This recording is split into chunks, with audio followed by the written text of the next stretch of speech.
What could separate us now?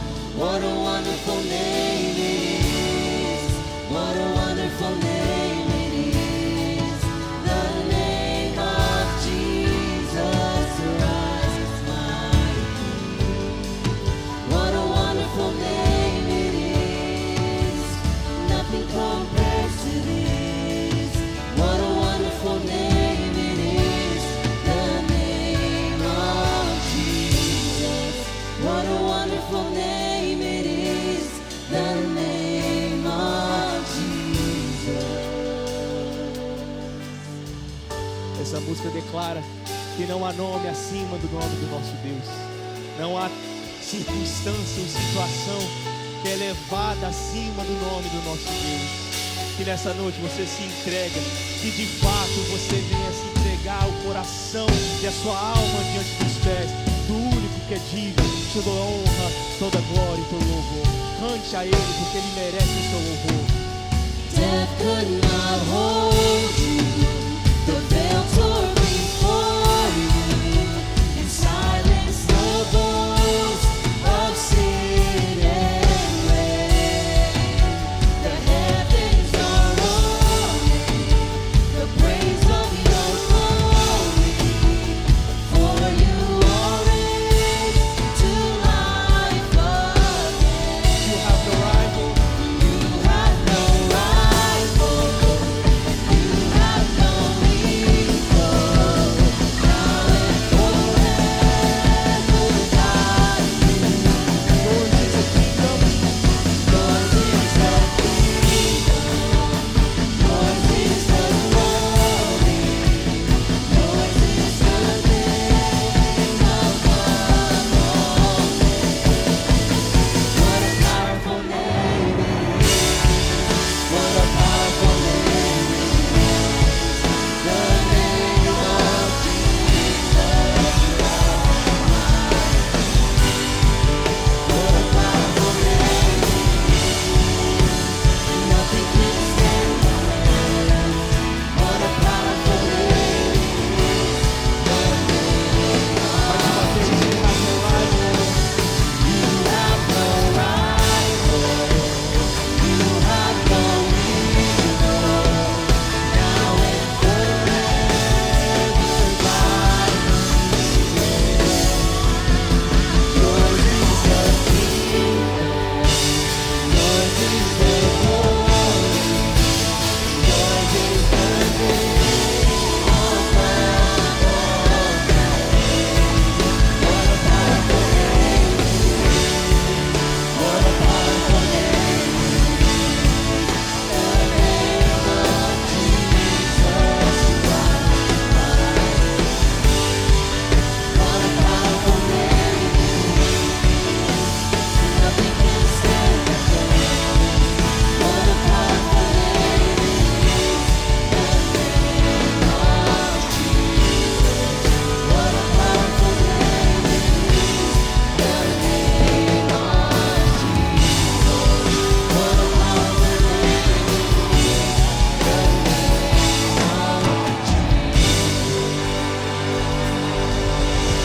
Louvado seja o nome do nosso Deus. Será que você pode curvar sua fronte nesse momento? E olha dentro de si que se de fato isso é uma verdade na sua vida, que não há nome acima do nome do nosso Deus. Não há nome tão lindo, tão poderoso como o nome do nosso Deus. Que nessa noite, meu irmão, de fato você venha entregar e viver essa verdade. Que Ele seja tudo para você. Porque fora dele não há nada que há de preencher o vazio no nosso coração. Eu convido você a orar nesse momento. É que de fato você venha se entregar, colocar esse culto diante do Deus que é digno do nosso culto, é digno de toda honra, toda glória e todo louvor. Ore comigo. Eterno Rei, Deus Pai, nós estamos aqui nessa noite, Pai, para de fato, Pai, fazer exatamente o que estamos fazendo aqui, louvando, exaltando e glorificando o santo nome do Senhor. Deus, não merecemos nada que é de Ti, Pai. Não merecemos nada, Pai, além do que o Senhor tem para oferecer, Pai. Que é perdão, é vida eterna, é salvação, é tudo aquilo que o nosso coração e a nossa alma deseja tanto, Pai. E nos perdoa, Pai, por tantas vezes buscar essas coisas em qualquer outro lugar, além da sua palavra, da sua presença e da sua igreja, Pai. Somos pecadores, Pai, mas sabemos que através do sacrifício do Senhor Jesus, Pai, temos livre acesso ao Senhor, Pai. E nessa noite, Pai, colocamos esse momento, esse louvor, esse culto diante de Ti, Pai. Seja conosco, Pai. Se há coração, Pai, contrito, que o Senhor, Pai, o resgatem, Pai. Se há relacionamento impreciso, Pai, de restauração, que o Senhor restaura corações, Pai. Transforma a vida, Pai. E ao sair daqui, Pai, temos algo novo para nos influenciar e aplicar na nossa vida dia após dia, Pai. É o que pedimos, é o que clamamos, é o que de fato, Pai, desejamos do Senhor. É no santo nome do seu Filho amado Jesus, Pai, que eu oro, peço e mais uma vez agradeço por cada momento e cada vida que está aqui nessa noite. Amém. Podeis assentar, meus irmãos.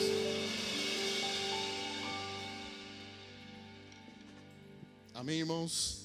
Que a graça e a paz do nosso Senhor Jesus Cristo esteja com vocês. Por favor, abram a Bíblia no Salmo 150. Nós vamos passar agora para o nosso momento de dízimos e ofertas. Salmo 150. Salmo 150 diz assim: Aleluia, louvem a Deus no seu santuário, louvem-no em seu magnífico firmamento, louvem-no pelos seus feitos poderosos, louvem-no segundo a imensidão de sua grandeza, louvem-no ao som de trombeta, louvem-no com a lira e a harpa, louvem-no com tamborins e danças, louvem-no com instrumentos de cordas e com flautas, louvem-no com símbolos sonoros, louvem-no com símbolos ressonantes, e tudo que o Senhor, e tudo que tem vida, louve ao Senhor. Aleluia. Esse salmo ele fala várias e várias vezes: louvem, louvem, louvem. E como parte do culto, o dízimo é um louvor e uma adoração ao nosso Deus. E você tem a oportunidade agora de retribuir a Deus tudo aquilo que Ele tem feito na sua vida, materialmente, porque espiritualmente Ele já tem feito. Que você faça dessa uma oportunidade grande que Deus tem dado na sua vida. O louvor louvou, você louvou, e agora louve com os seus dízimos e com as suas ofertas. Amém, irmãos?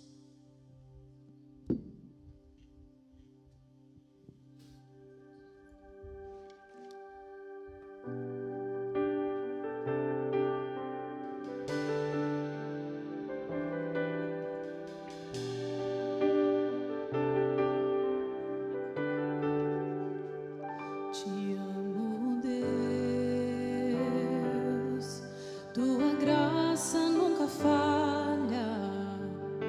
Todos os dias eu estou em tuas mãos. Desde quando me levanto até ao me deitar, eu cantarei da bondade de Deus. Você que está sentado, será que você pode tocar de pé para juntos continuarmos adorando ao nosso Deus? Tua doce voz, Tua doce voz que me guia em meio ao fogo, na escuridão, tua presença me conforta. Sei que és meu Pai.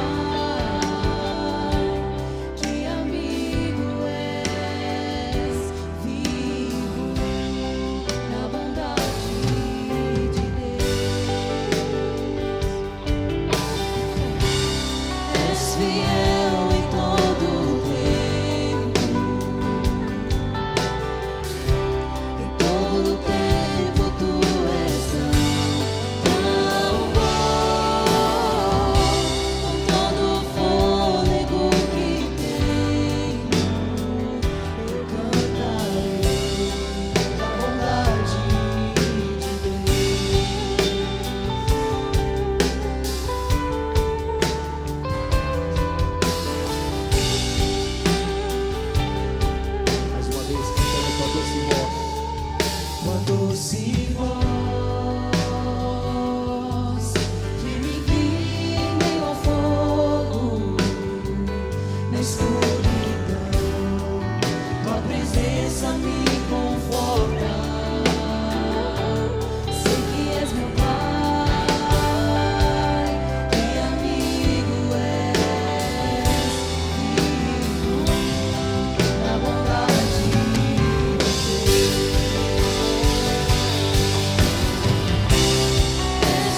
tua bondade me seguirá, Senhor.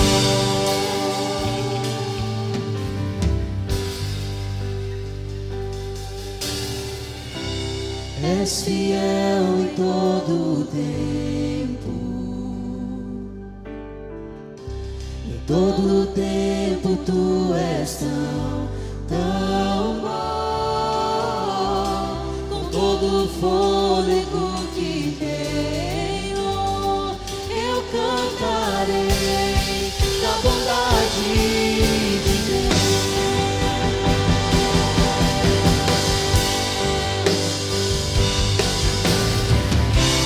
És fiel em todo o tempo, em todo o tempo tu és tão bom, com todo o fôlego que tenho, eu cantarei da bondade de Deus. Eu cantarei da bondade de Deus. Eu cantarei da bondade de Deus.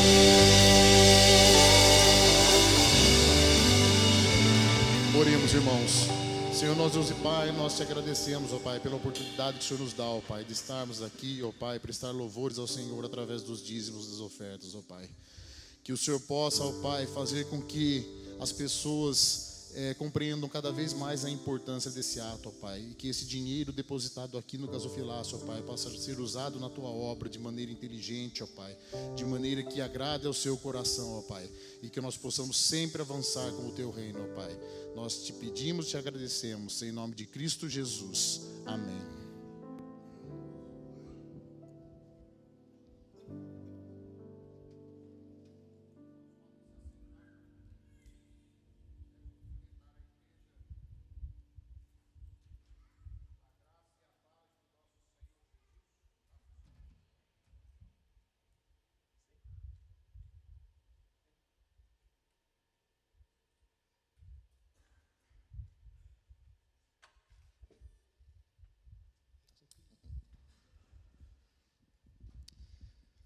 Amém.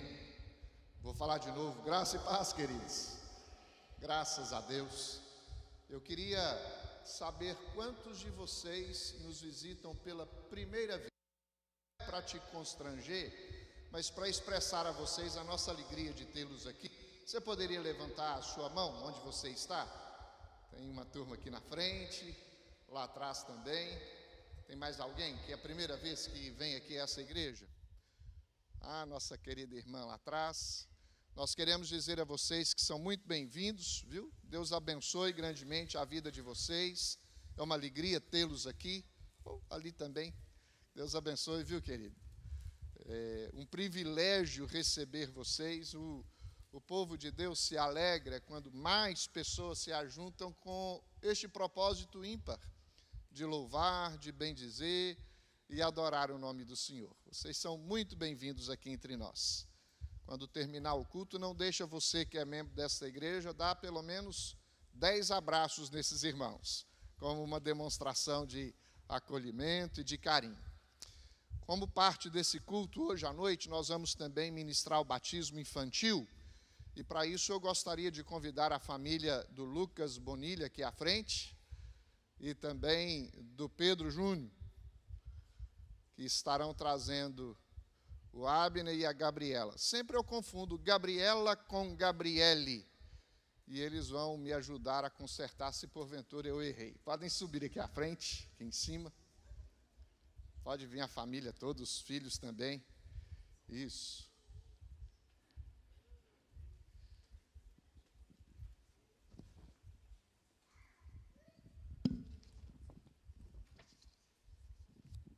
Dá para cá. A Biatá, como é que está lindo.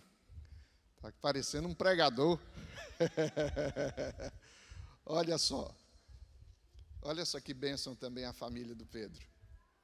Gabriele.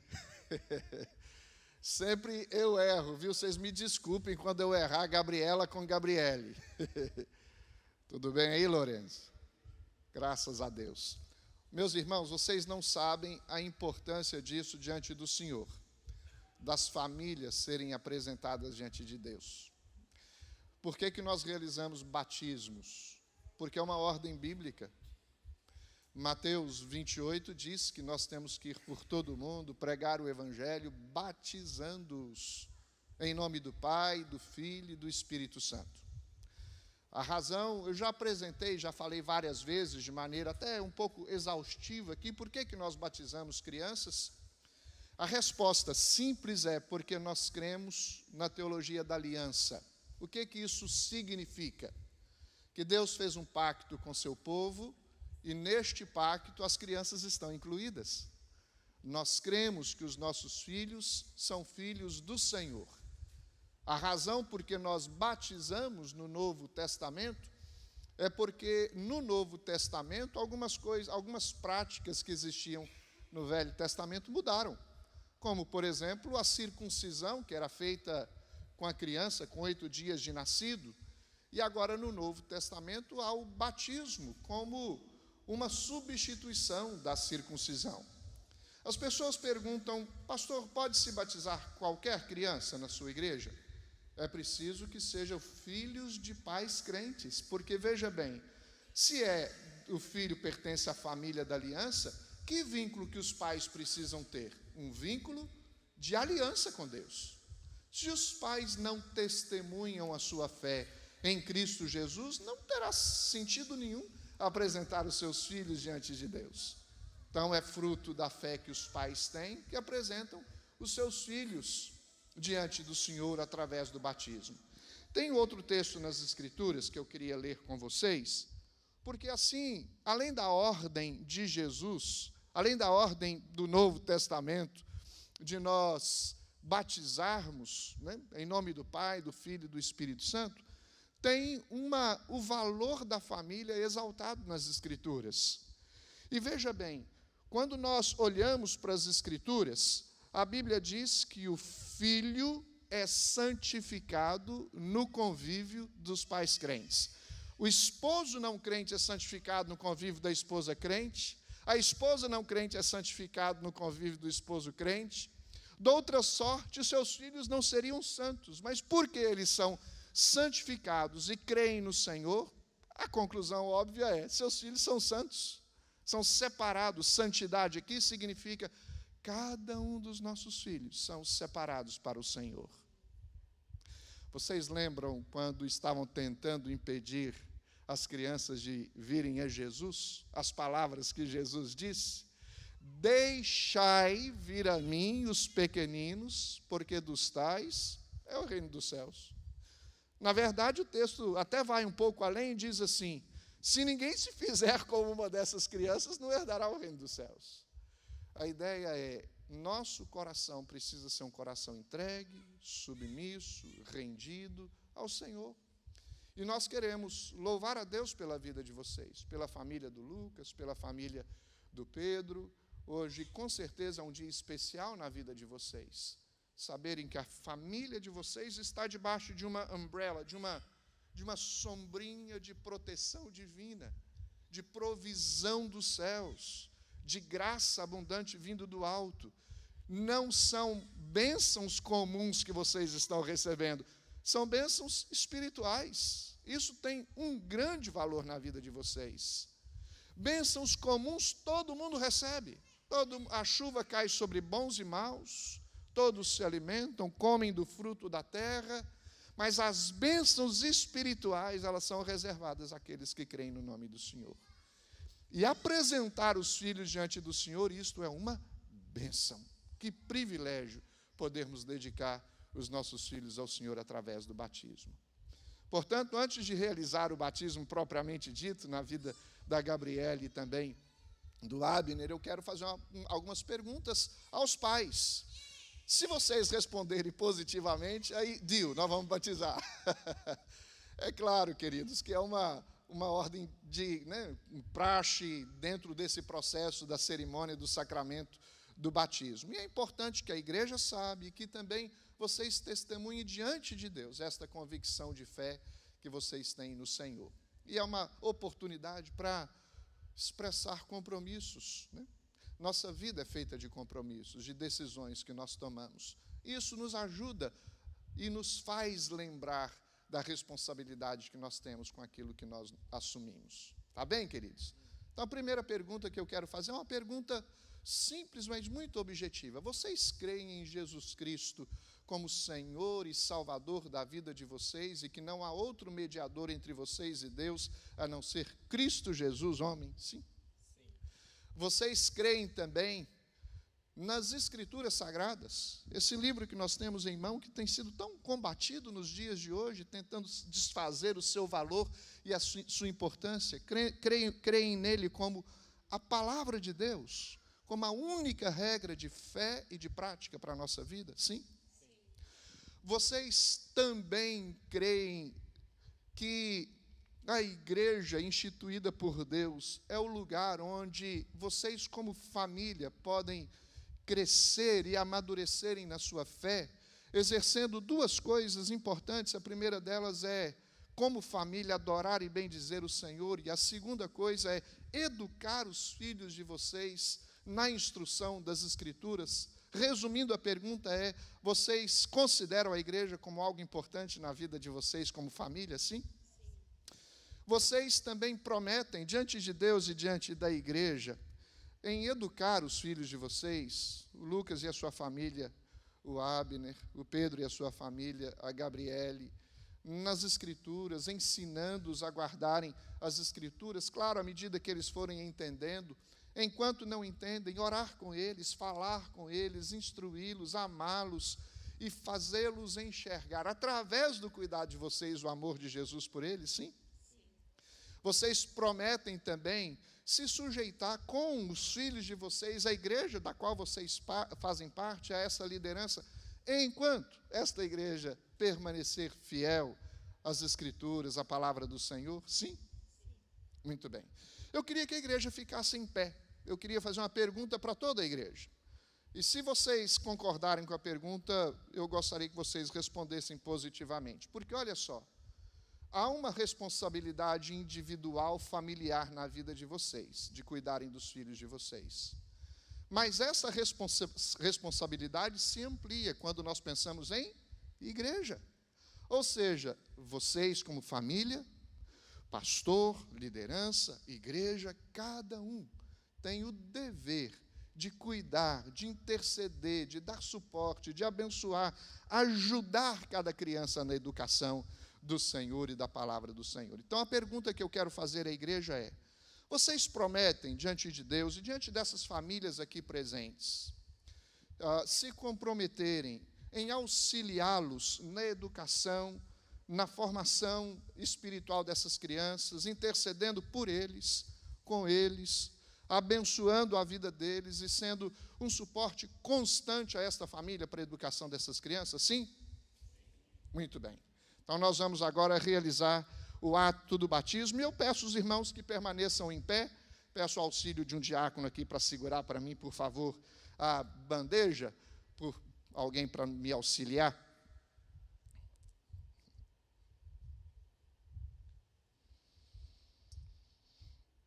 Muito bem, pode chegar pertinho da Gabriele aqui. Isso. Gabriele Soares, minha filha, eu te batizo em nome do Pai, do Filho e do Espírito Santo. Amém? Amém, igreja? Vamos batizar o Abner e depois oramos juntos.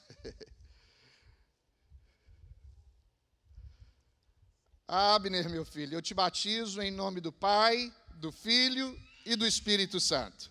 Amém. Vamos orar, queridos, agradecendo a Deus por essa bênção na vida dessas famílias. Eterno e bondoso Deus, nós queremos te agradecer por esse ato tão importante, tão sublime, que é uma expressão de fé desta igreja, destas famílias. Nós pedimos, meu Deus, que o nome do Senhor seja honrado nesse momento aqui neste lugar.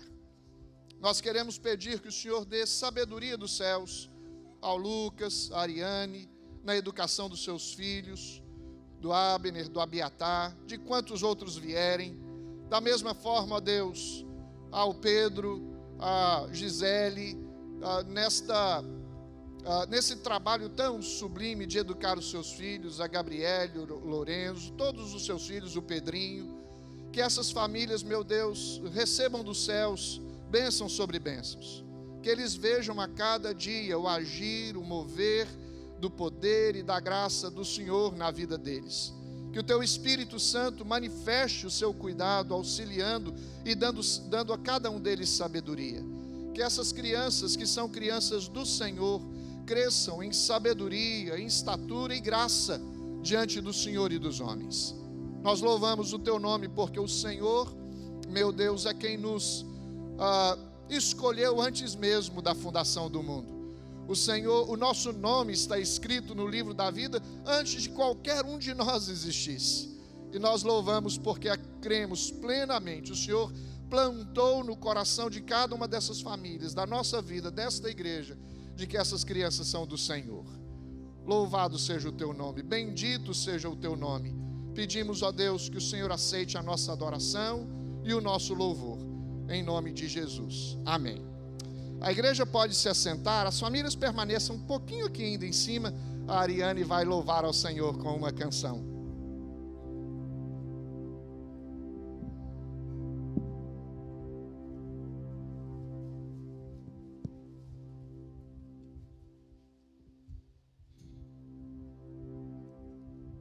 Should nothing of our efforts stand, no legacy survive, unless the Lord does raise the house, in vain its builders strive.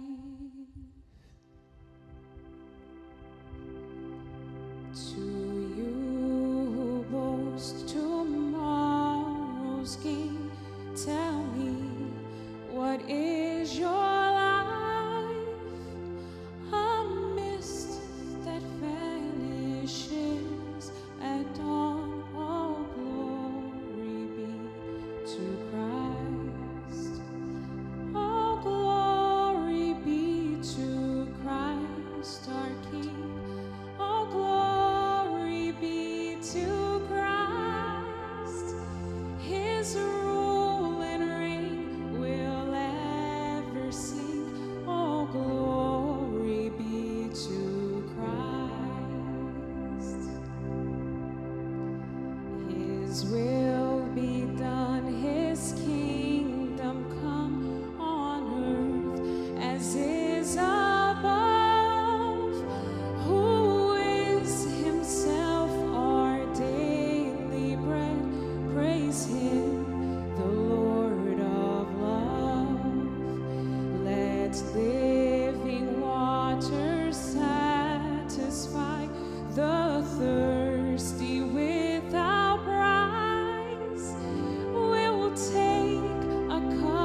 Aleluia. Toda glória seja ao nosso Deus, ao Senhor Jesus. Nós vamos, junto com vocês, chamar todas as crianças para subirem aqui à frente, antes de que as crianças vão para as suas classes. E eu queria convidar o irmão presbítero Pedro para vir aqui, pode ser juntamente com a Demilta, orar por essas crianças, também congraçar com esse momento tão importante na família deles. Subam aqui à frente, aqui em cima, todos vocês, crianças, podem subir aqui em cima, vocês. Isso, vem aqui. Isso, vocês também podem vir. Com cuidado, todo mundo aqui em cima. Joia. Olha só que bênção. Orar agradecendo, Pedro, por esse privilégio que temos de vermos famílias apresentando seus filhos ao Senhor e orar por essas crianças, para que elas sejam educadas e formadas sempre segundo o critério que Deus estabeleceu na sua palavra. Tá bom? Vamos orar. Oremos. Senhor, bondoso Pai, nós aqui na Tua presença, nós queremos Te honrar e glorificar o Teu nome, por tão grandes bênçãos derramadas sobre nossas vidas, Senhor. Pelas bênçãos que o Senhor tem concedido nesta igreja, as famílias dessa igreja. E hoje, ó Pai, com alegria, essas famílias apresentam seus filhos diante do Teu trono de graça. E isso é motivo de honra e glória por nome do Senhor entre nós. Amém. Nós pedimos que o Senhor continue abençoando essas famílias, cada vida, cada parente, cada amigo, cada pessoa que vier a conhecer essas crianças, que seja através deles conhecidos do Senhor também, Senhor. Nós queremos também orar e pedir pelas nossas crianças que agora estão indo para as suas classes, não para brincar, Senhor, mas para também aprender do Senhor, ouvir do Senhor, com os professores que falam com eles numa língua que eles entendem, que é preparada para eles. Que o Senhor abençoe os professores, que eles sejam preparados e guiados pelo Senhor, para que essas crianças cresçam e não jamais esqueçam do Senhor na vida delas. Amém. Nós te oramos e te agradecemos por tudo, em nome de Jesus. Amém. Amém, Senhor. Amém. Parabéns, famílias. Podem ir, crianças. Que Deus abençoe a vida de vocês grandemente. Em nome de Jesus.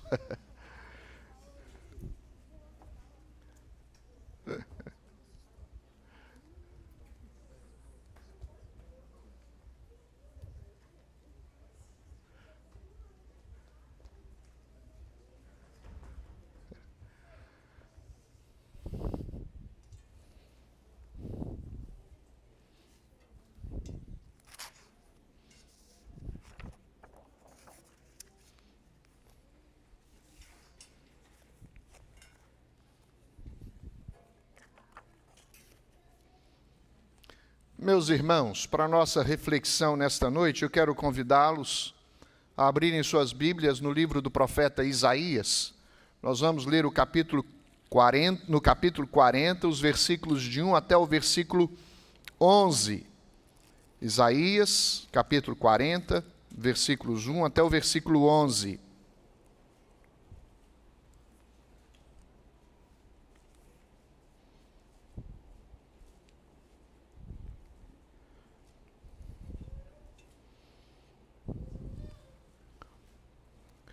Nos diz assim a palavra do Senhor: Consolai, consolai o meu povo, diz o vosso Deus. Falai ao coração de Jerusalém, bradai-lhe que já é fim do tempo da sua milícia, que a sua iniquidade está perdoada e que já recebeu em dobro das mãos do Senhor por todos os seus pecados. Voz do que clama no deserto, preparai o caminho do Senhor, endireitai no ermo, vereda nosso Deus. Todo vale será aterrado, e nivelados todos os montes e outeiros.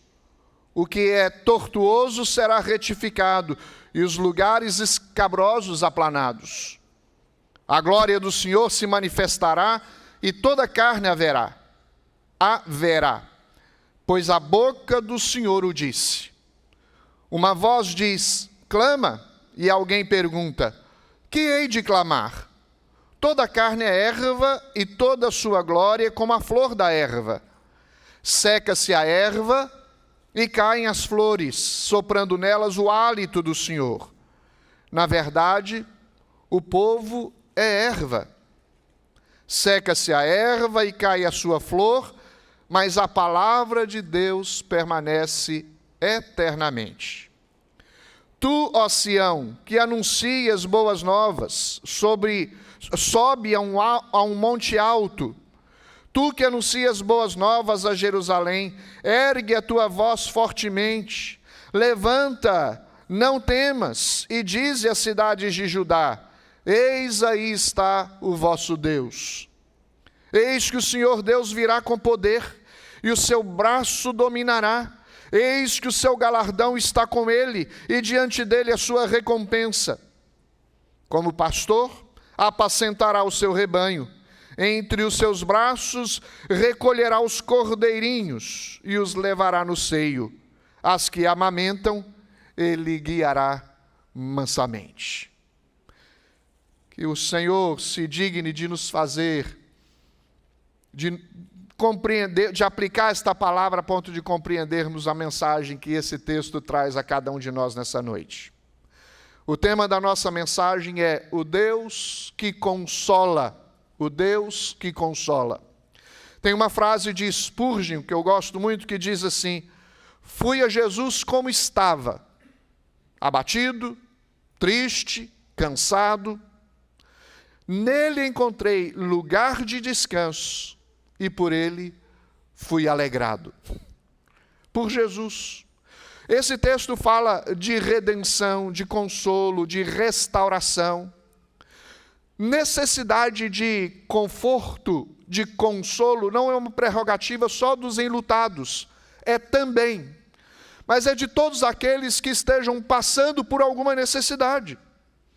Talvez um sofrimento que lhe aflige, talvez um momento em que parece que tudo está perdido, que não tem solução, os problemas parecem terem se avolumado de tal forma que há um questionamento: como agora eu posso sair dessa situação? Quando os planos se frustram, estabelecemos metas, planos, ideais, e nem sempre as coisas que nós almejamos, planejamos, acontecem da forma que nós planejamos.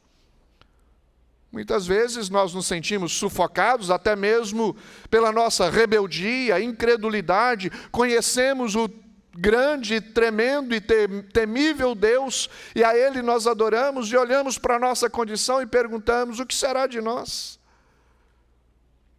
Nesta noite eu espero que você, que esteja talvez abatido por alguma razão, desanimado por algum motivo, com dúvida a respeito das verdades de Deus, não consegue caminhar para frente no processo de amadurecimento da sua fé, ou talvez até mesmo no cuidado com a sua família, com seus filhos, que você seja consolado pelo Senhor nessa noite, que haja consolo dos céus.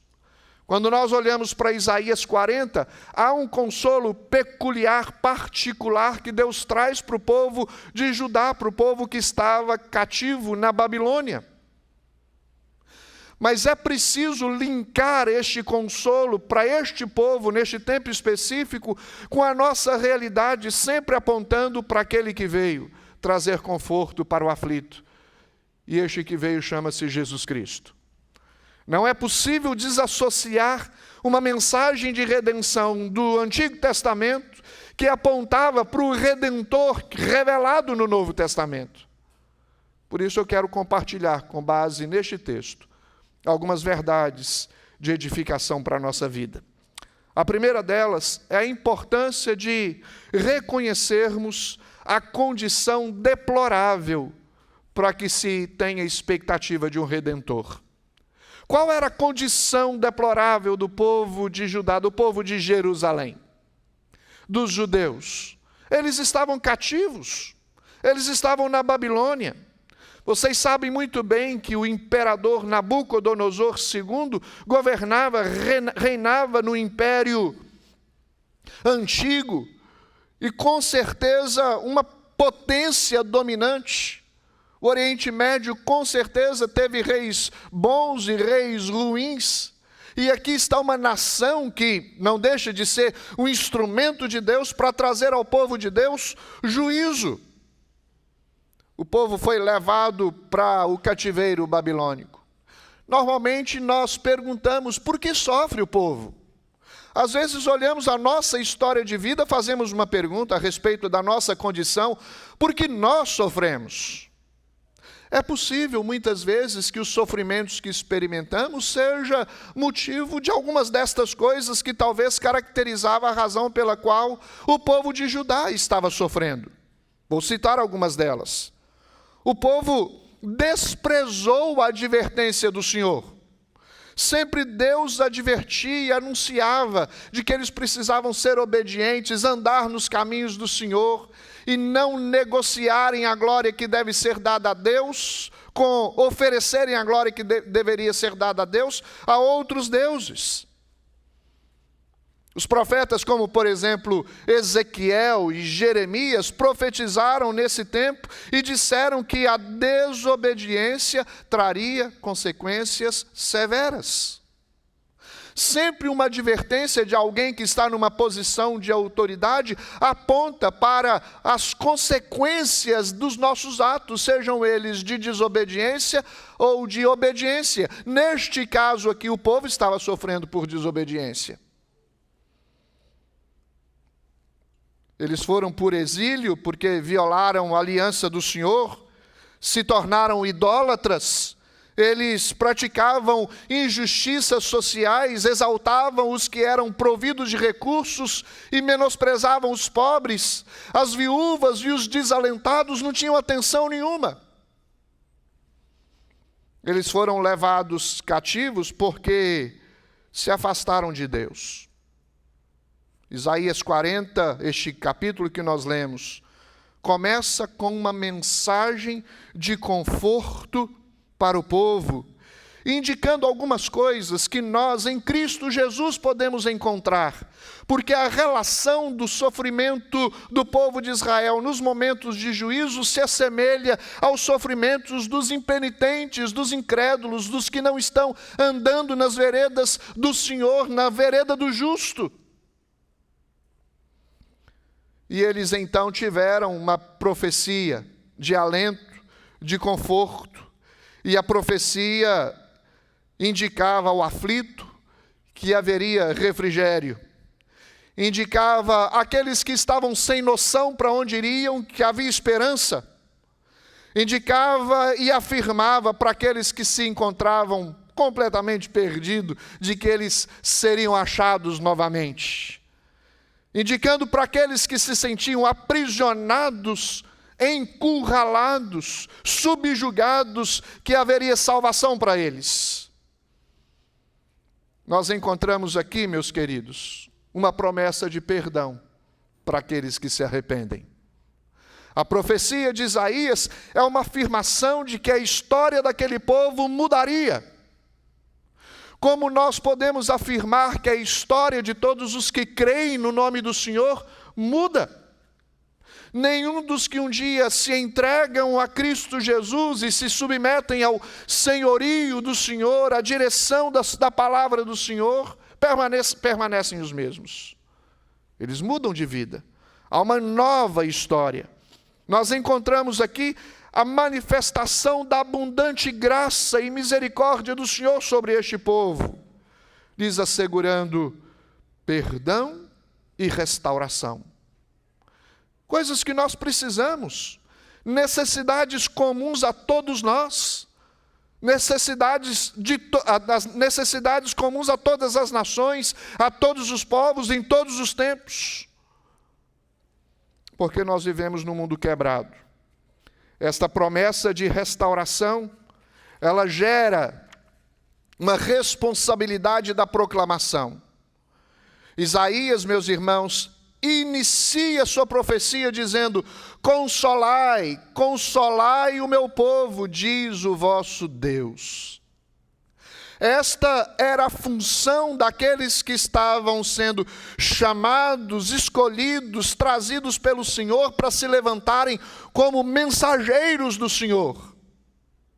Esta deve ser a posição da igreja, levantada pelo Senhor nos dias que nós vivemos. O mundo precisa de conforto, de consolo, e só a mensagem do Evangelho pode trazer isso. Conforto, perdão, segurança, salvação e consolo para os corações aflitos.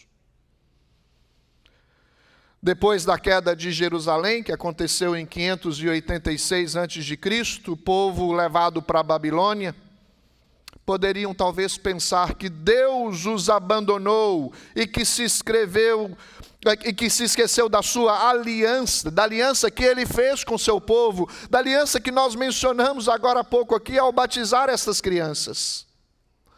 Talvez o povo, sofrendo debaixo do domínio dos babilônicos, dos babilônios, do império babilônico, podiam pensar: onde está o nosso Deus? Essa passagem foi escrita para mostrar aos exilados que estavam na Babilônia que, ainda que as consequências de punição eram uma realidade na vida deles por causa da desobediência e falta de arrependimento, o Senhor jamais se esquecerá das suas promessas. Das promessas que ele fez a Abraão, a Isaque e a Jacó. Deus não volta atrás na sua palavra. Deus não se esquece das suas promessas. O que ele promete, ele cumpre. Observa você a palavra do Senhor. Mas Sião diz: o Senhor me desamparou, o Senhor se esqueceu de mim. Acaso pode uma mulher esquecer-se do filho que ainda mama, de sorte que não se compadeça do filho do seu ventre? Mas ainda que esta viesse a se esquecer dele, eu, todavia, não me esquecerei de ti, diz o Senhor. Isaías 49. Você já passou por situações como esta? Que parece que Deus está distante, que não se importa com você, que se esqueceu, que não se compadece das suas necessidades? Esta não é uma verdade. Deus está em todo o tempo presente conosco. A promessa da permanência do Senhor conosco por meio do seu Espírito é que Ele estaria para sempre conosco. Deus não nos abandona, jamais nos abandonará. Esta condição deplorável que o povo vivia devia conduzir as pessoas a se lembrarem das promessas do Senhor. Se tem algo que eu possa talvez lhes aconselhar nos seus momentos de aflição, é a se lembrarem das promessas do Senhor. Aquele que vem a mim, de maneira nenhuma o lançarei fora, diz o Senhor. Clama a mim e responder-te-ei, e anunciar-te-ei coisas grandes e ocultas que não sabes, diz o Senhor. Todo aquele que crê em mim será salvo. São promessas. Aos aflitos Deus tem consolo. Aqueles que se encontram perdidos, é no Senhor que nós nos posicionamos como alguém que agora sabe de onde veio e para onde está indo. Encontra segurança, conforto e proteção vinda do Senhor.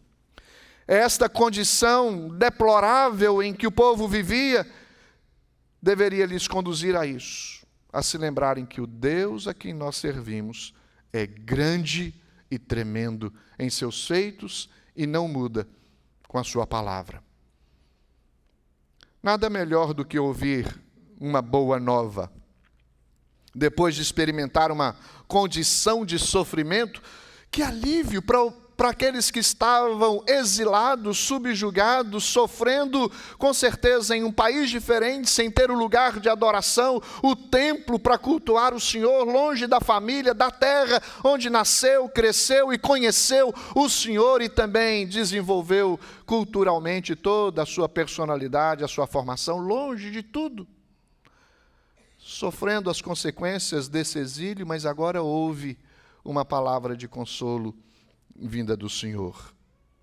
Uma boa nova alegra o coração, renova a esperança. Imagine você que recebe uma notícia de que a sua casa pegou fogo e queimou tudo.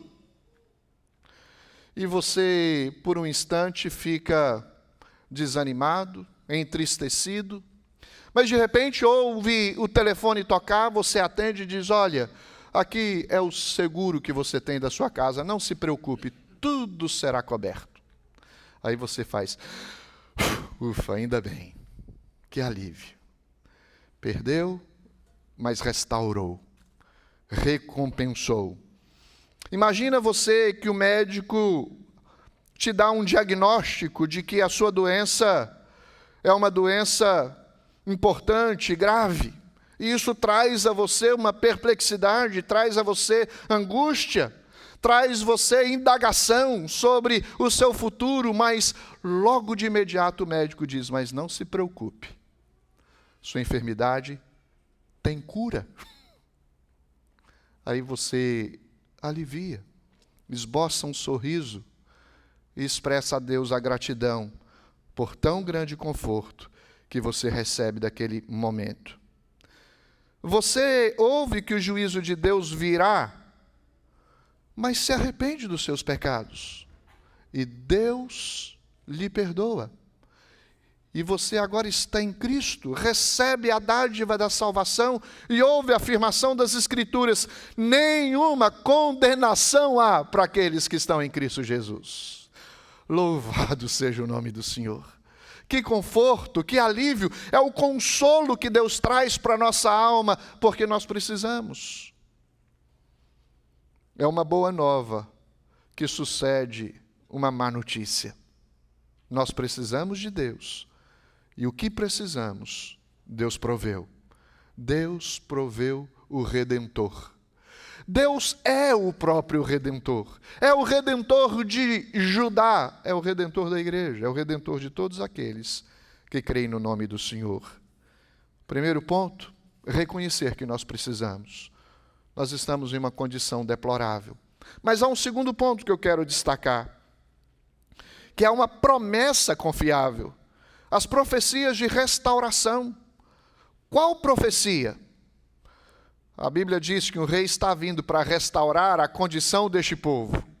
E os imperativos presentes nesse texto mostram a importância dessas profecias.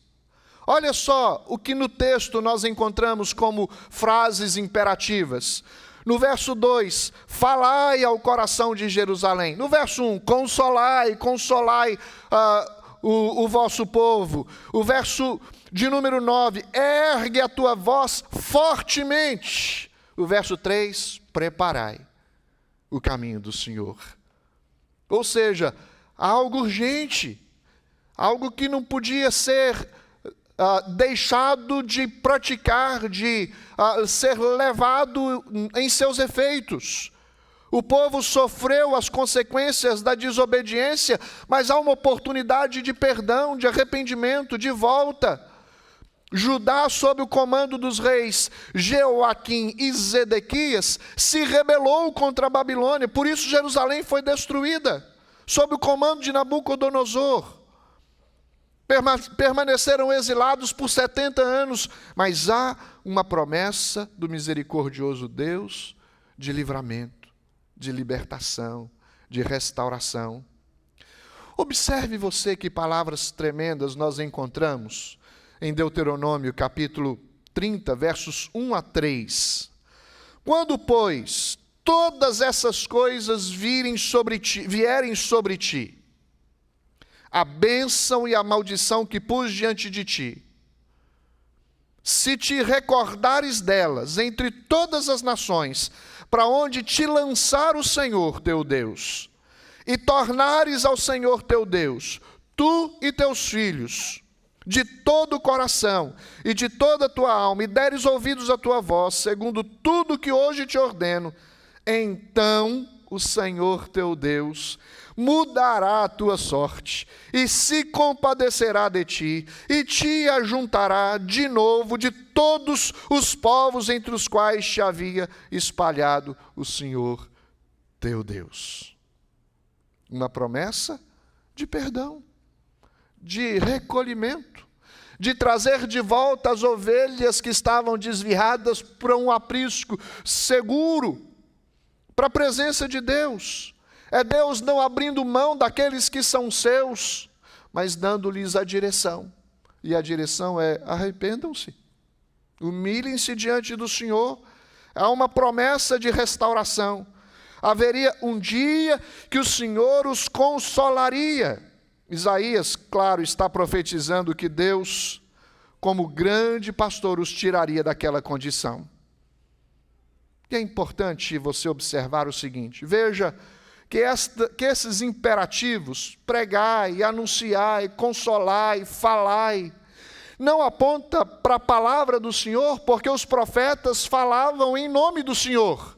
E nós encontramos neste texto aqui uma diferenciação ou um contraste claro entre a temporalidade da vida e a eternidade da palavra do Senhor. Somos comparados como a erva.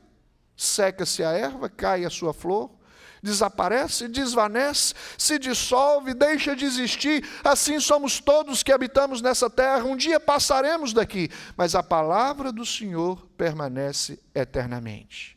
O que Deus está trazendo aqui para ajudar é a confiança de que eles deviam ter de que o que se estava dizendo para eles era verdade. Eles podiam crer, confiar plenamente. Há uma condição deplorável, mas há uma promessa confiável. Quem faz a promessa é fiel. Fiel para cumpri-la.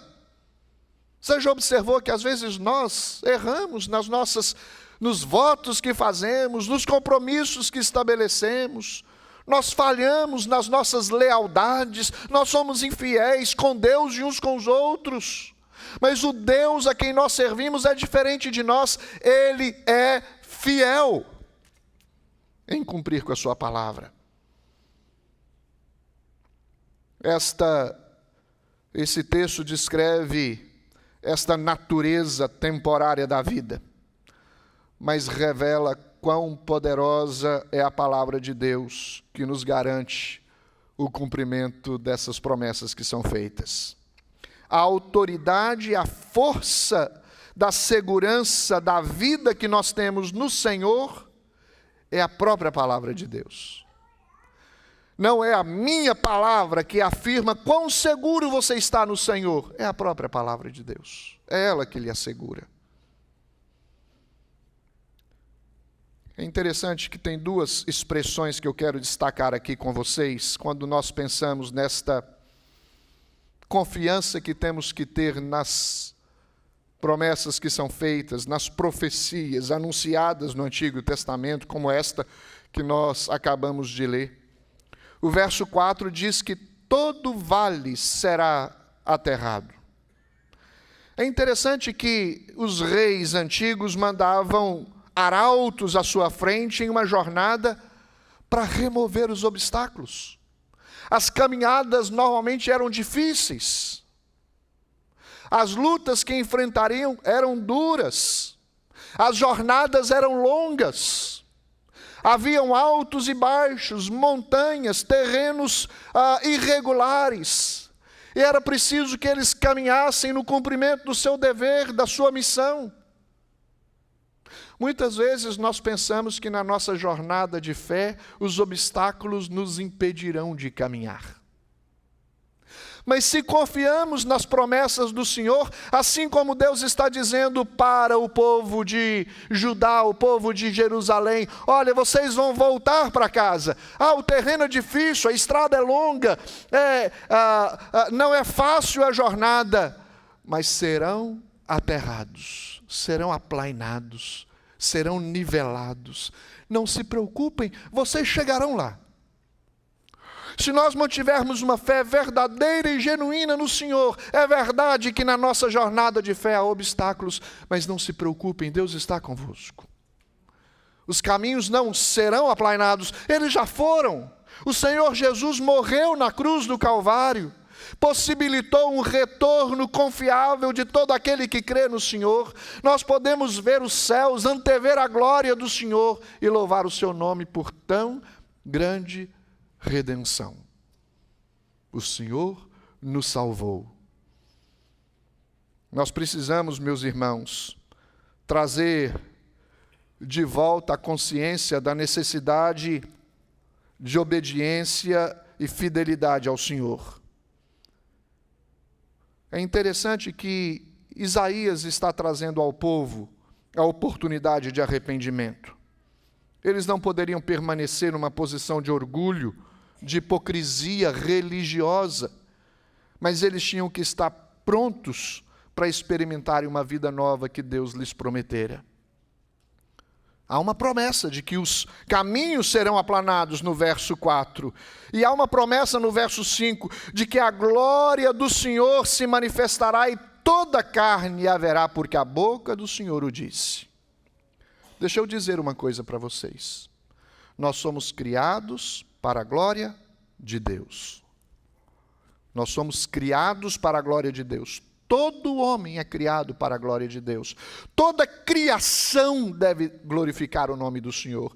Ouvimos hoje aqui um texto que diz: todo ser que respira, louve ao Senhor. Deus nos restaura com um objetivo. Não há dúvida que nós nos encontraremos em uma posição diferente do que aquela condição deplorável. Mas a razão maior da redenção, da nossa salvação, a razão maior de Deus nos restaurar é a sua própria glória.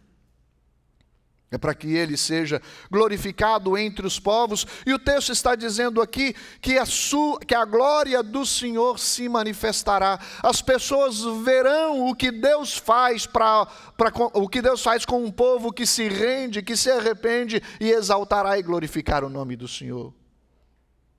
Como Deus foi glorificado na libertação do povo do cativeiro egípcio, aqui Deus será glorificado na libertação do cativeiro babilônico, e é glorificado todas as vezes que um coração se rende ao Senhor e diz: Jesus, eu lhe reconheço como Senhor e Salvador da minha vida. Viva para a glória de Deus. Em Jesus nós vemos a glória de Deus. Nós estamos diante de uma mesa que vamos celebrar em instantes a ceia, e a questão é, nós vemos a glória de Deus através de uma manifestação tão ímpar, tão singular, da presença de Jesus na cruz do Calvário, morrendo por mim e por você. Talvez uma glória que se eleva àquela que Moisés viu na sarça ardente. Talvez uma glória que se estende em sua importância do que aquela que os discípulos de Emaús viram na caminhada quando estavam indo para essa cidade chamada Emaús, na presença de Jesus. Talvez a glória que aqueles que experimentaram a permanência de Jesus caminhando sobre esta terra, vendo seus milagres, a manifestação dos seus poderes. Jesus era o Verbo encarnado, era o Deus presente no meio do seu povo, mas não há uma glória mais exaltada do que aquela em que mostra o próprio Deus se entregando em favor de um povo que precisava de perdão e de uma nova vida. A glória do Senhor se manifestará. Há uma observação da igreja para frente.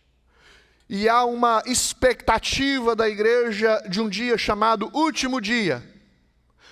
Deus reserva a data deste último dia para o seu exclusivo conselho. Somente Ele sabe. Mas nós sabemos que chegaremos lá.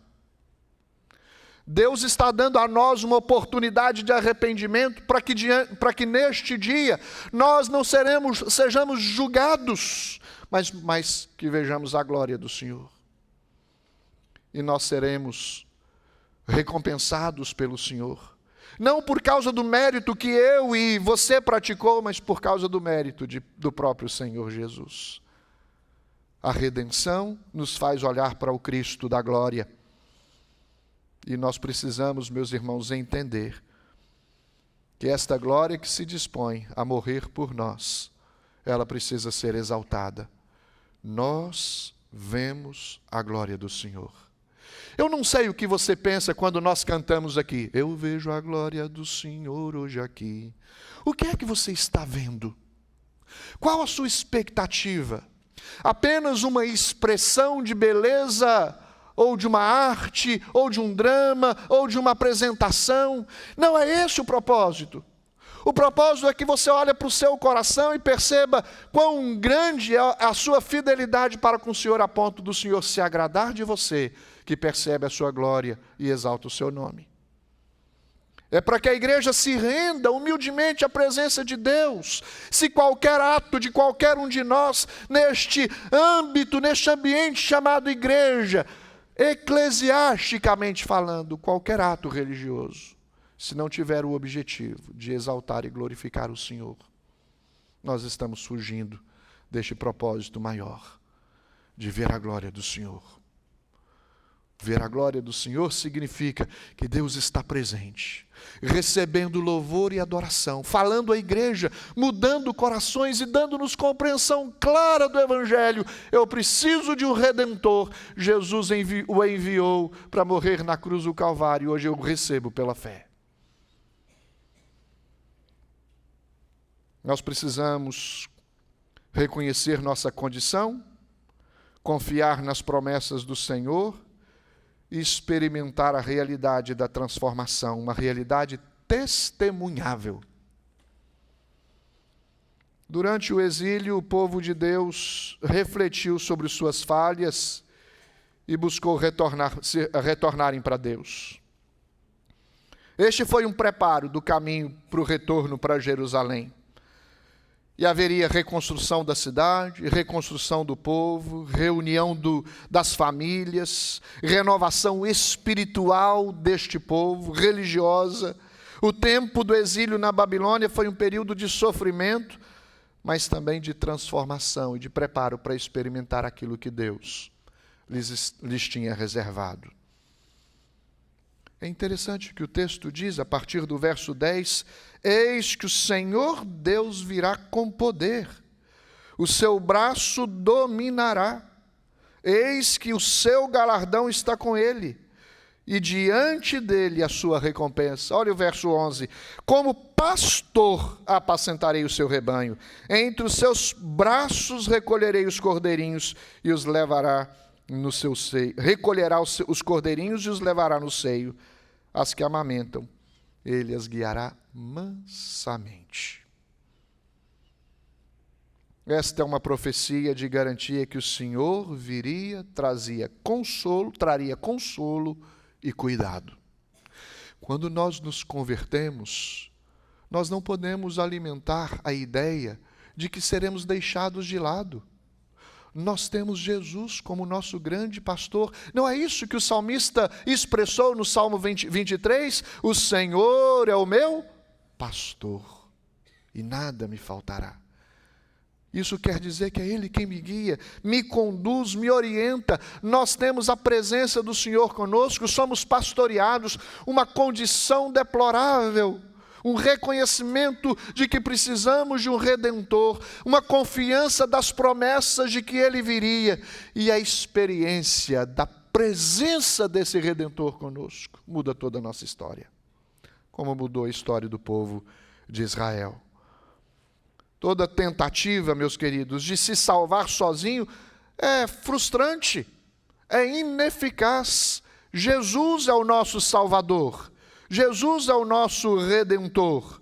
É preciso que alguém nos redima, não podemos nos auto-redimir, por isso Deus mandou o seu Filho para morrer na cruz do Calvário. Essa era a condição de todos, tanto os israelitas quanto também todos nós, presos em seu pecado, incapazes de buscarem retidão por si próprios, mas libertos pela manifestação da graça e da misericórdia do Senhor manifestada sobre a sua vida. Como pastor, Deus marca as suas ovelhas como suas. Como hoje nós vimos de maneira concreta a marca da propriedade do Abner e da Gabriele como sendo do Senhor, por meio do batismo. Primeiro Deus marca o coração, tira um coração duro, impenitente, e coloca um coração de carne e dá nova vida. Faz de nós pessoas transformadas.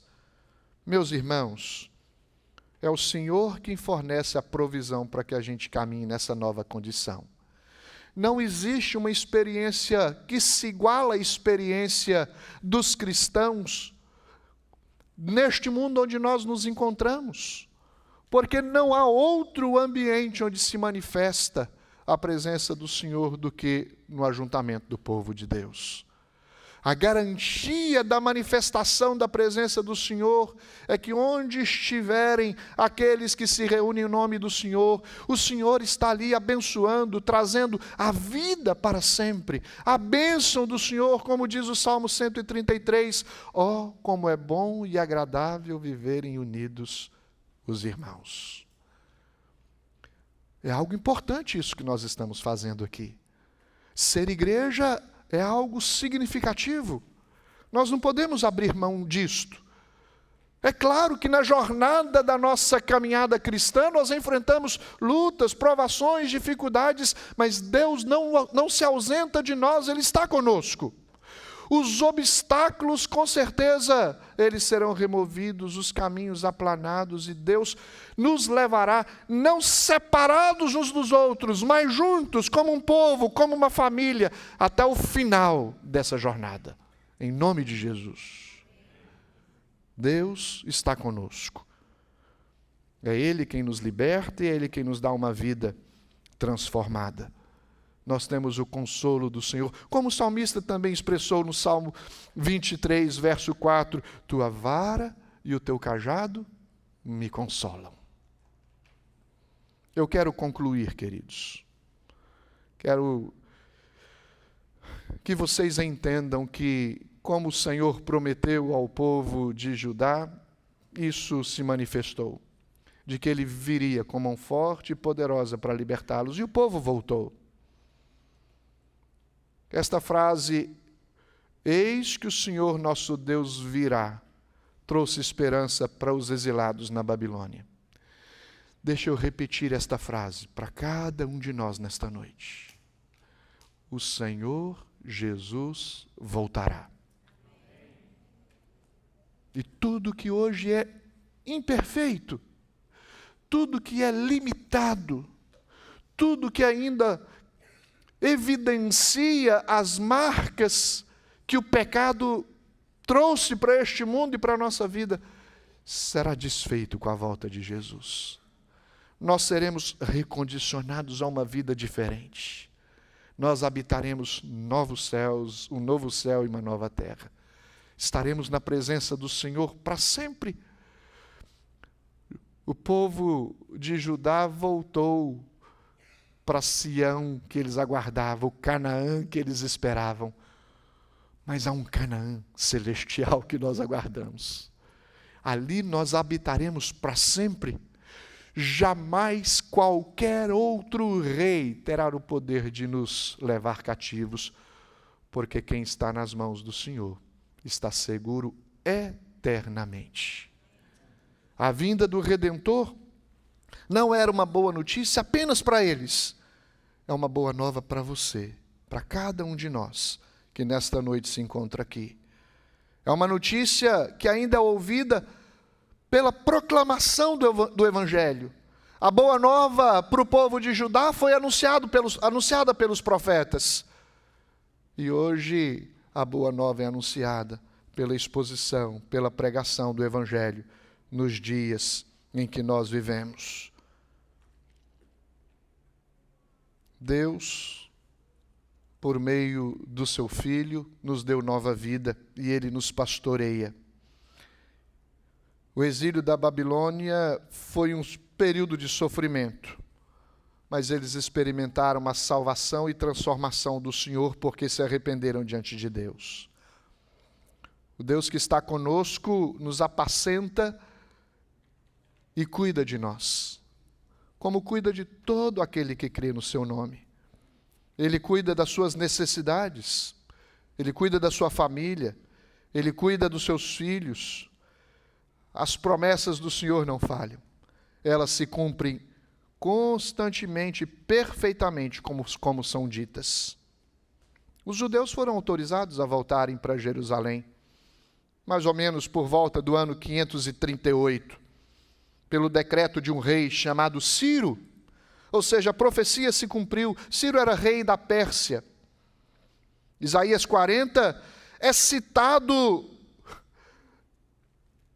em referência a João Batista, por exemplo, em Mateus capítulo 3, verso 3, porque este, falando sobre João Batista, é o referido por intermédio do profeta Isaías.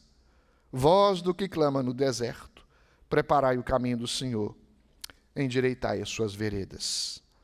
João Batista preparou o caminho para o ministério de Jesus, para a vinda de Jesus, pregando arrependimento e batizando-os. Nós não podemos desassociar essa mensagem com a mensagem do Evangelho. É em Cristo que nós encontramos consolo, libertação e restauração como povo de Deus. Meu desejo, meu querido, nessa noite, é que Deus console o seu coração. Seja por qualquer motivo, qualquer necessidade que você tenha na sua vida, em nome de Jesus. Queria convidá-lo a curvar sua fronte. Em uma atitude de fé e de confiança, orar pedindo a Deus que lhe ajude a ver esta glória do Senhor que se manifesta no meio do seu povo e a confiar neste cuidado de Deus em aplanar os caminhos por onde nós temos que trilhar. Que Ele seja exaltado entre nós e que nós, como seu povo, sejamos abençoados.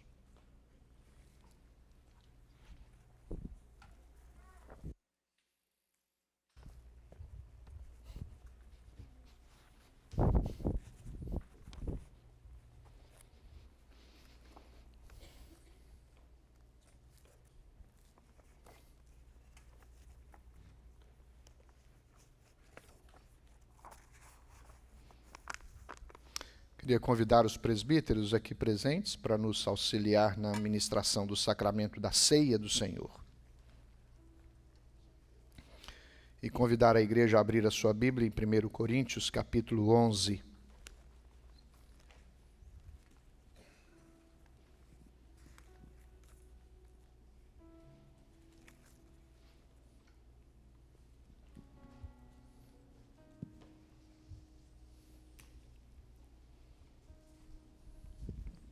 A partir do versículo 23.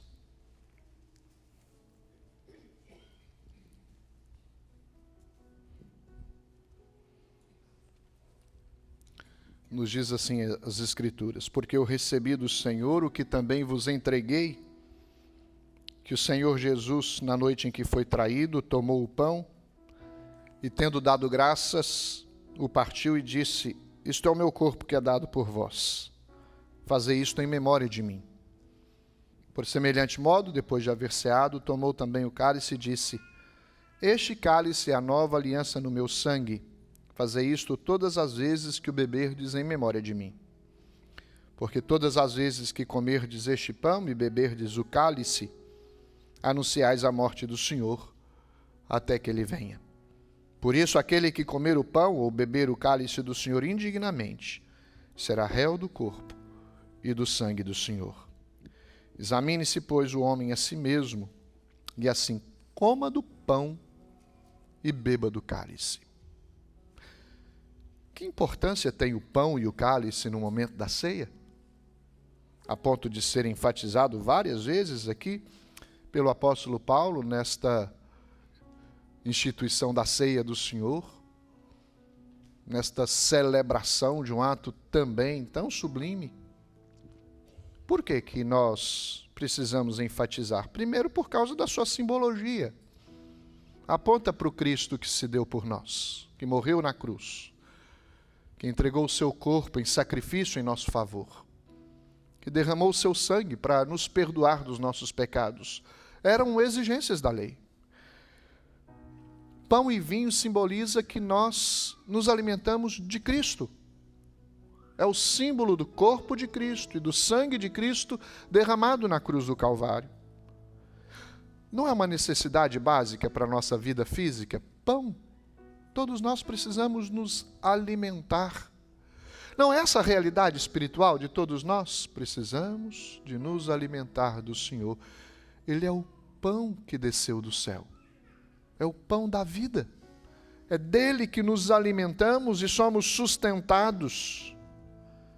É o sacrifício de Cristo como uma necessidade absoluta para a nossa vida espiritual. É Cristo se dando em nosso favor.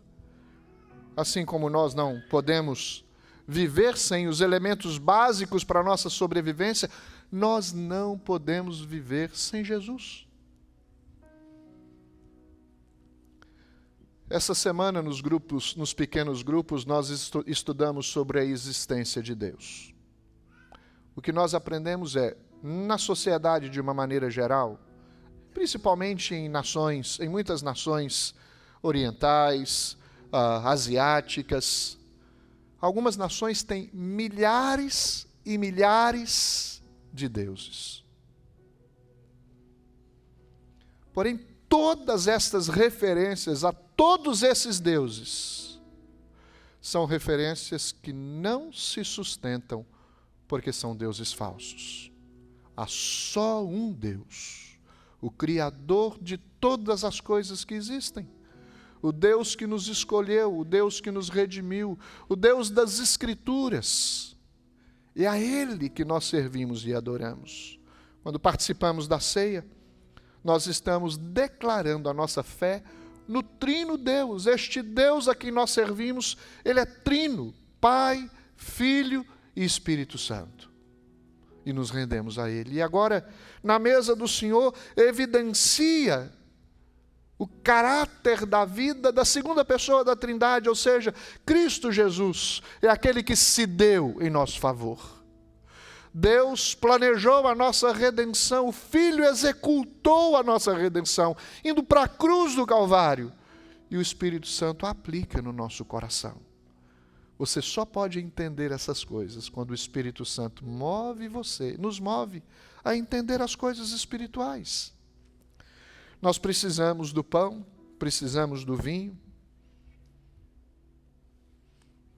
para perdoar, como símbolo do sangue que foi derramado para perdoar os nossos pecados, e precisamos nos alimentar desses elementos pela fé. Eu queria que você curvasse a sua fronte, para que nós façamos a recomendação do apóstolo Paulo. Examine-se o homem a si mesmo, e assim coma do pão e beba do cálice. Senhor nosso Deus, nós pedimos que o Senhor consagre esses elementos que agora vamos tomar. Comer do pão, beber do cálice. E nós pedimos que o Senhor nos dê a convicção de que estamos nos alimentando de Cristo Jesus. Sem Cristo não somos nada neste mundo. Sem Cristo, a nossa fé não tem sentido. Ou a nossa declaração de fé não é verdadeira. Porque só há um mediador entre o Senhor e nós, que é Cristo Jesus. E aqui nós atestamos, reafirmamos nossa confiança no Senhor, nossa fé no Senhor, e pedimos o perdão das nossas falhas. Falhamos, ó Deus, quando dizemos palavras inconvenientes, falhamos quando, na nossa falta de vigilância, na nossa distração, pensamos coisas que muitas vezes são dignas sequer de serem pronunciadas. Falhamos, meu Deus, em atitudes que ofendem, que envergonham o teu nome, que desobedecem, que é contra a tua palavra, que distancia os irmãos ao invés de aproximarem. Falhamos, ó Deus, de tantas formas, mas aqui nós nos curvamos na tua presença e pedimos, tem misericórdia de nós e nos perdoe. Porque queremos participar desta ceia com dignidade. E essa dignidade não é oriunda de nós mesmos. É uma capacitação dos céus. E nós pedimos que o Senhor faça isso, pela ação do Espírito Santo do Senhor em nosso coração. Obrigado, ó Deus, por este grande privilégio de participar desta ceia. Em nome de Jesus. Amém. Esta ceia é para todos quantos creem no nome do Senhor e estão em comunhão com sua igreja e com Deus. Estes elementos, eles não mudam em corpo e sangue de Jesus, mas apenas simbolizam. Nós cremos que Cristo está presente nesses elementos espiritualmente. Que você, ao participar dessa ceia, você participe com dignidade, dignos do Senhor, e com uma fé verdadeira no Cristo, nosso Senhor, Redentor e Salvador. Enquanto os presbíteros distribuírem, você segura esses elementos com você, e no momento apropriado, juntos nós vamos comer do pão e beber do cálice.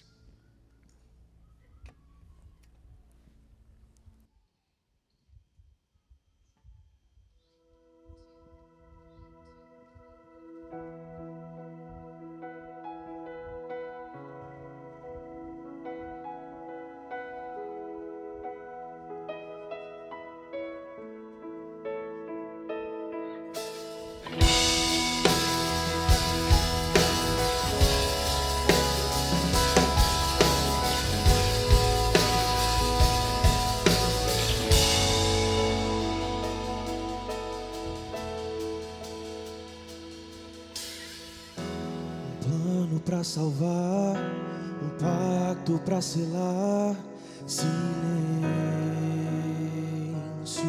no céu, resgate e salvação, encheu seu coração, ele nem hesitou.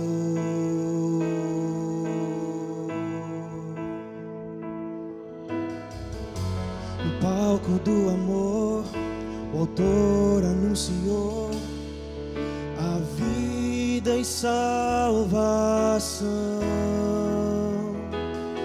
Tudo que ele fez foi obedecer o plano que Deus escreveu. E quando a minha história parecia ter chegado ao fim, a sua graça me alcançou. E quando tudo parecia estar perdido naquela cruz, o seu sangue me libertou.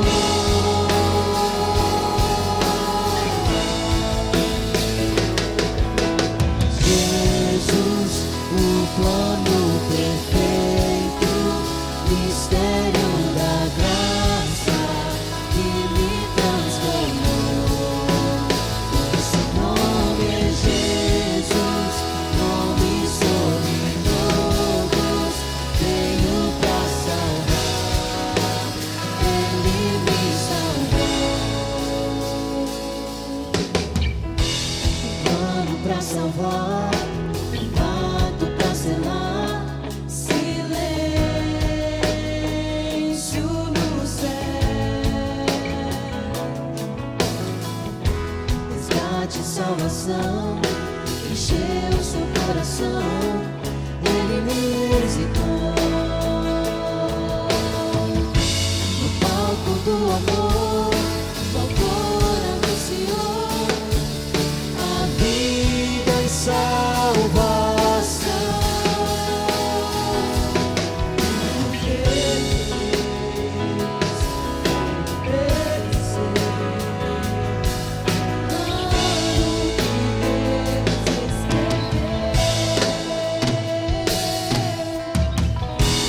Quando a minha história parecia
você com os elementos da ceia.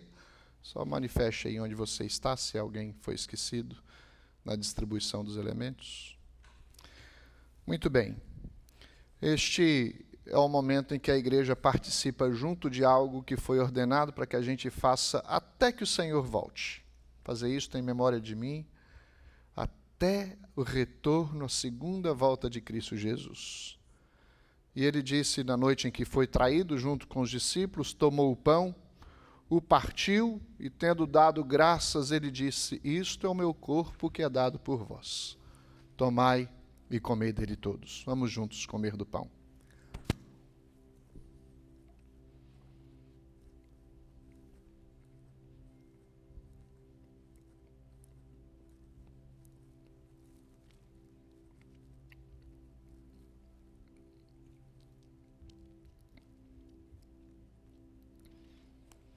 Depois de haver ceado, tomou também o cálice e disse: esse cálice é a nova aliança no meu sangue. Tomai e bebei dele todos. Tomemos juntos do cálice.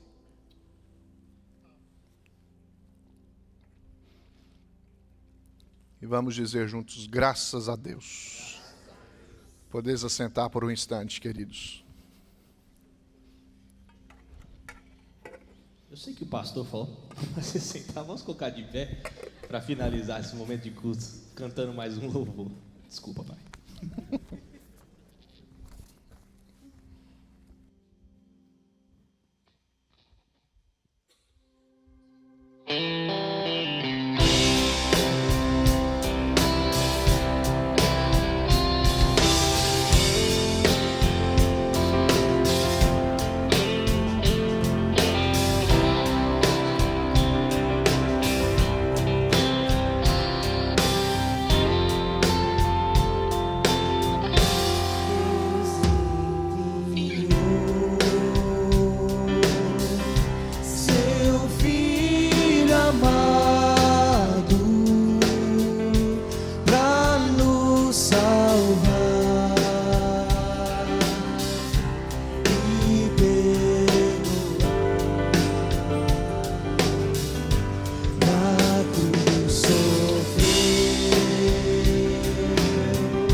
uma vez, porque Ele vive. Porque Ele vive, posso crer no amanhã. Porque Ele vive, temor não há. Mas eu bem sei que a minha vida está nas mãos do meu Jesus, que vivo está. Está nas mãos de Jesus, está nas mãos do meu Jesus, que vivo está. Mais uma vez, está nas mãos. Está nas mãos do meu Jesus, que vivo está.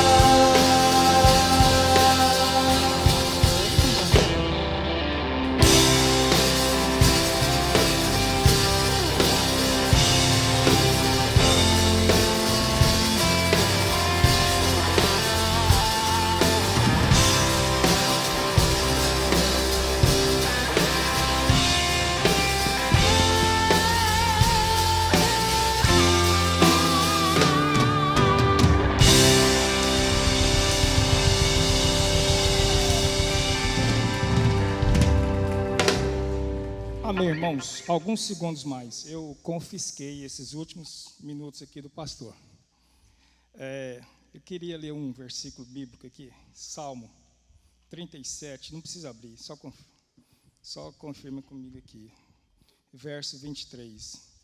O Senhor firma os passos do homem bom, e no seu caminho se compraz. Se cair, não ficará prostrado, porque o Senhor o seguirá pela mão. O salmista Davi aqui falando que Deus, Ele que é a fonte de toda bondade que pode, por um acaso, vir do nosso coração. E fala que os nossos passos são confirmados por Ele. E fala que se cair, é Ele que nos levanta. Tem muita gente boa fazendo aniversário. Eu vou ler o nome aqui, Manuel Almeida, Pedro Silva, Ashley Portugal, André Vieira, Ederson Emerick, Júlia Cardoso, Darcy Pinheiro, Tereza Litcher, Lucas Bonilha, Nadir de Paula, Davi Vieira, Marcelo Pascoal, Ricardo Mercer, Tânia, Isabela Barbosa, Lucília, Matheus Fagundes, Aeda Ferreira, Simone Camargo, Elisa Vieira, Márcio Damari, Benjamin Cerqueira, Melissa Costa, João Silva, Josué Silva, Cláudia Costa. Nós queremos congratular com os irmãos, nós queremos nos alegrar com os irmãos. Queria pedir para o pastor chegar até aqui. Nós vamos cantar parabéns, nós vamos orar. Mas eu queria falar um outro versículo, lá em Gênesis. Só um pedacinho dele, que fala assim, que Deus, quando olhou para o homem, falou assim, não é bom que o homem viva só. Não somente no sentido da adjuntora de suas necessidades físicas, mas não é bom que o homem viva só, porque através da minha comunhão e da sua, a glória de Deus é revelada. E se nós temos dificuldades de relacionamentos, nós precisamos aprender a fazer com que Deus seja louvado em tudo aquilo que a gente faz, até nos nossos relacionamentos. Nós vamos orar, vamos cantar parabéns para o pastor, para o Pedro, o presbítero Pedro está fazendo aniversário, Márcio está fazendo aniversário, e muitas outras pessoas nessa igreja, porque nós precisamos aprender a alegrar com os que se alegram. Amém? Presbítero Tiago, vem fazer essa oração aqui. E tem um bolinho ali para cada um. Depois dessa notícia, a gente até ora mais contente, né? Vamos orar. Senhor nosso Deus, nós queremos te agradecer, ó Pai, pelo esse privilégio de estarmos aqui como uma família que tem um pai em comum, uma família que tem um Deus em comum, um Redentor em comum, Jesus Cristo que morreu na cruz do Calvário para nos salvar e Senhor Deus, nos libertar desse pecado, ó Pai. Hoje é um dia de festa, porque é um dia que temos, Senhor Deus, como um privilégio de celebrar em família o aniversário de tantos irmãos, Pai. Especialmente a vida do pastor Ederson, que tem nos liderado e que foi usado através dessa, Senhor Deus, não só essa noite, mas através da vida dele, por todo esse tempo que ele tem nos conduzido, Senhor Jesus. E nós somos gratos por isso, ó Pai. Porque Tu és um Deus bondoso e um Deus que nos sustenta, Senhor Jesus. E Pai, assim como nós cantamos, Senhor Deus, um dia vai chegar a hora de nós estarmos, Senhor Deus, face a face até a Ti, Senhor Pai. E nós ansiamos por isso, Jesus Cristo. Nós ansiamos por um dia, Senhor Deus, conseguimos Te olharmos e Te agradecer, Senhor Deus, por essa grande bênção da salvação, Pai. Mas nos sustenta, Senhor Deus, dê anos de vidas a todos nós, Senhor Deus, conforme Te provém, Senhor Deus, conforme Te é desejado, Pai. E nos ajuda, Senhor Jesus, porque nós necessitamos de Ti em cada momento, Pai. Assim eu oro e agradeço o nome santo de Jesus. Amém.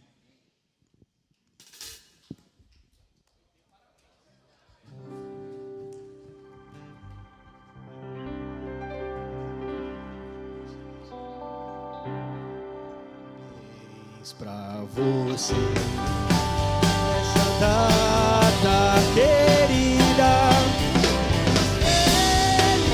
felicidade.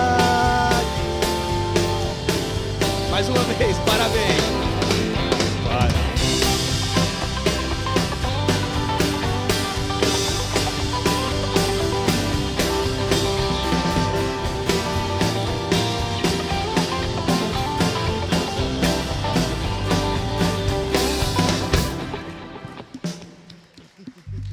Que esse parabéns se estenda a todos os aniversariantes. Deus abençoe, queridos. Que vocês tenham uma semana de bênção, em nome de Jesus.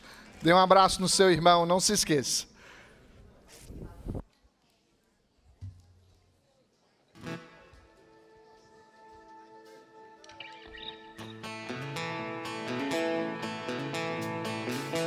Castelo forte é o nosso Deus, escudo e boa espada, com seu poder defende o seu, na sua igreja amada, com força e com furor, Deus prova o pecador, com artimanhas tais e astúcias infernais, que iguais não há na terra.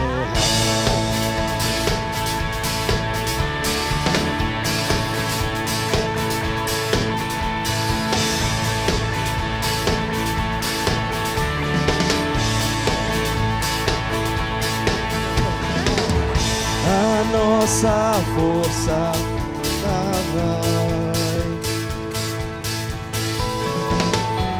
estamos nós perdidos, mas nosso Deus socorro traz, e somos protegidos.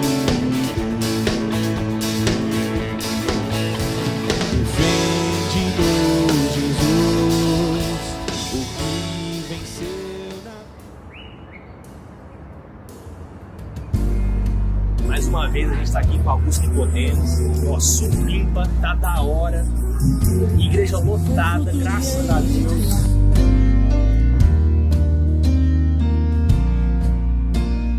Você pode dizer de fato que foi alcançado pelo Espírito de Deus e que o Espírito de Deus abriu o seu entendimento, que gravou no seu coração a lei de Deus, de forma que você ama a Deus e quer fazer o que é certo.